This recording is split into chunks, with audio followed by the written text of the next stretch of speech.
Olá, meus amigos, tudo bem com vocês? Eu sou Gustavo Eugênio do CGE Consultoria e Estudos Jurídicos e hoje eu estou aqui continuando com os temas voltados às principais questões da prova da OAB.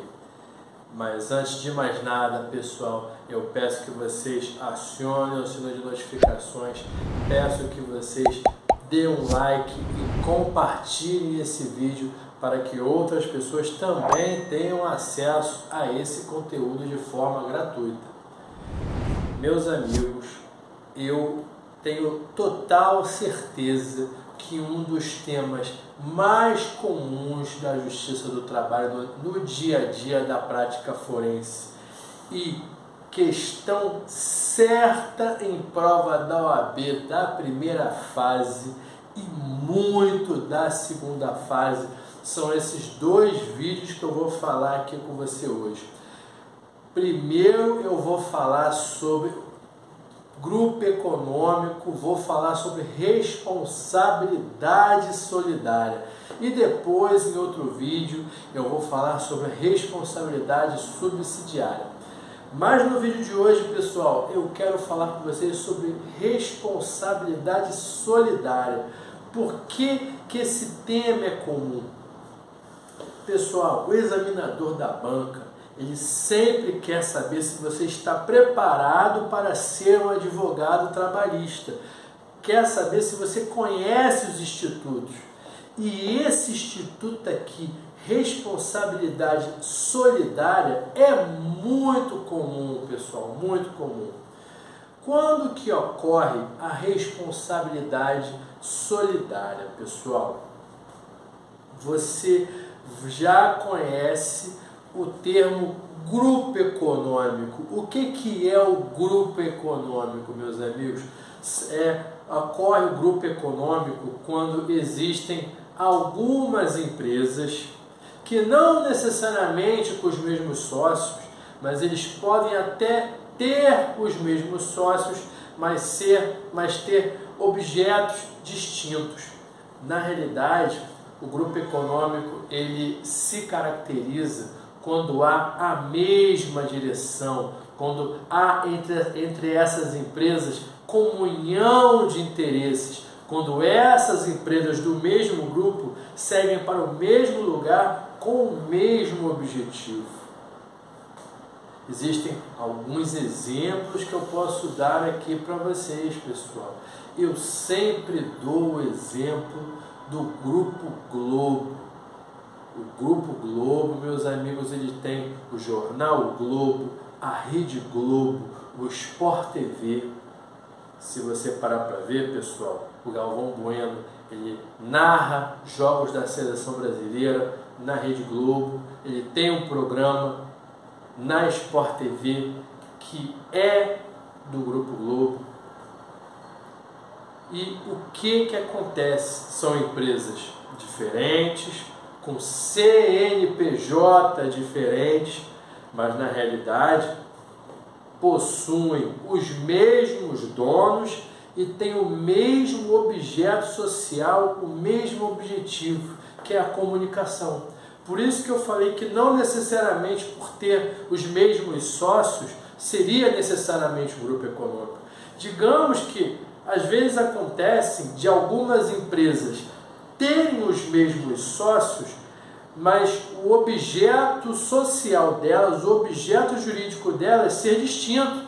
Digamos que uma empresa seja ligada de um sócio, esteja ligada à comunicação, e uma outra empresa desse mesmo sócio tenha ligação com o mercado financeiro.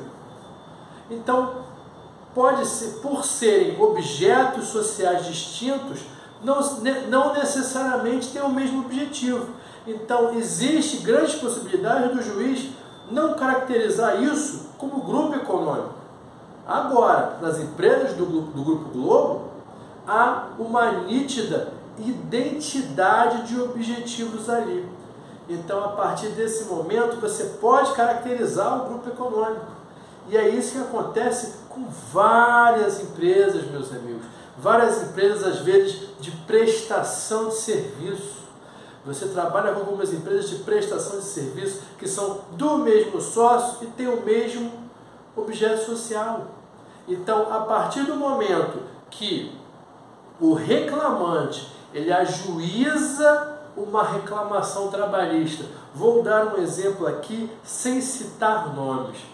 Existe um grupo econômico do ramo de varejo, existe uma farmacêutica aqui no Rio de Janeiro, muito grande, que ela também faz parte de um grupo econômico de uma empresa farmacêutica do estado de São Paulo. Elas passaram por um processo de fusão e a empresa que já detinha o mercado do Rio de Janeiro, ela ainda detém o Rio de Janeiro. Só que em São Paulo é a outra empresa que, por já tradicionalmente já deter e ter grande parte do mercado paulistano, ela preferiu manter a força lá. Mas essa empresa farmacêutica do Rio de Janeiro, conjuntamente com essa empresa farmacêutica de São Paulo, elas têm os mesmos sócios e o mesmo objeto social. O objetivo delas é ser uma empresa varejista da área farmacêutica, da área de drogarias, é a mesma coisa, só mudou o nome. São empresas diferentes, como poderia ser uma terceira ou quarta empresa que fossem outros sócios, mas no caso são duas empresas com CNPJ diferentes, são empresas diferentes, mas com os mesmos sócios e os mesmos objetivos. A partir do momento que o funcionário ajuiza uma reclamação trabalhista e se torna reclamante nessa ação, ele com certeza irá requerer ao juiz a responsabilidade solidária prevista no artigo 2º, parágrafo 2º da CLT, que é caracterizada pela existência do grupo econômico. Ele vai falar para o juiz o seguinte: Excelência, eu quero que seja declarada a responsabilidade solidária de ambas as reclamadas, julgando-se procedente o meu pedido, com base no grupo econômico, requerendo, portanto, que as duas sejam condenadas de forma solidária. E o que é a responsabilidade solidária? Se o primeiro réu, se o primeiro reclamado não pagar, o segundo também paga. Na realidade, os dois vão dividir o risco, os dois vão dividir a condenação. Se o primeiro não pagar, quem paga o segundo? Ou então os dois pagam de forma dividida. É isso que é a responsabilidade solidária, muito utilizada na Justiça do Trabalho e que tem caído em algumas provas da OAB. E por que cai? Porque é muito comum. A responsabilidade solidária e a responsabilidade subsidiária, por ser do dia a dia da Justiça do Trabalho, o examinador da OAB pergunta toda hora.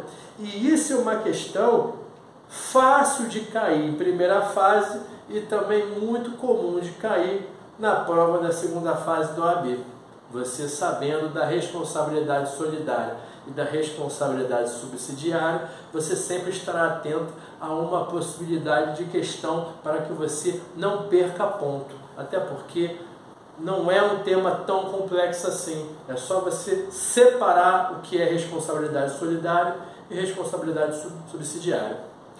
Tudo bem, meus amigos? Eu espero que vocês tenham gostado desse tema, gostado desse vídeo. Peço que vocês deem um like, compartilhem. Eu desejo a vocês um grande abraço e até a próxima.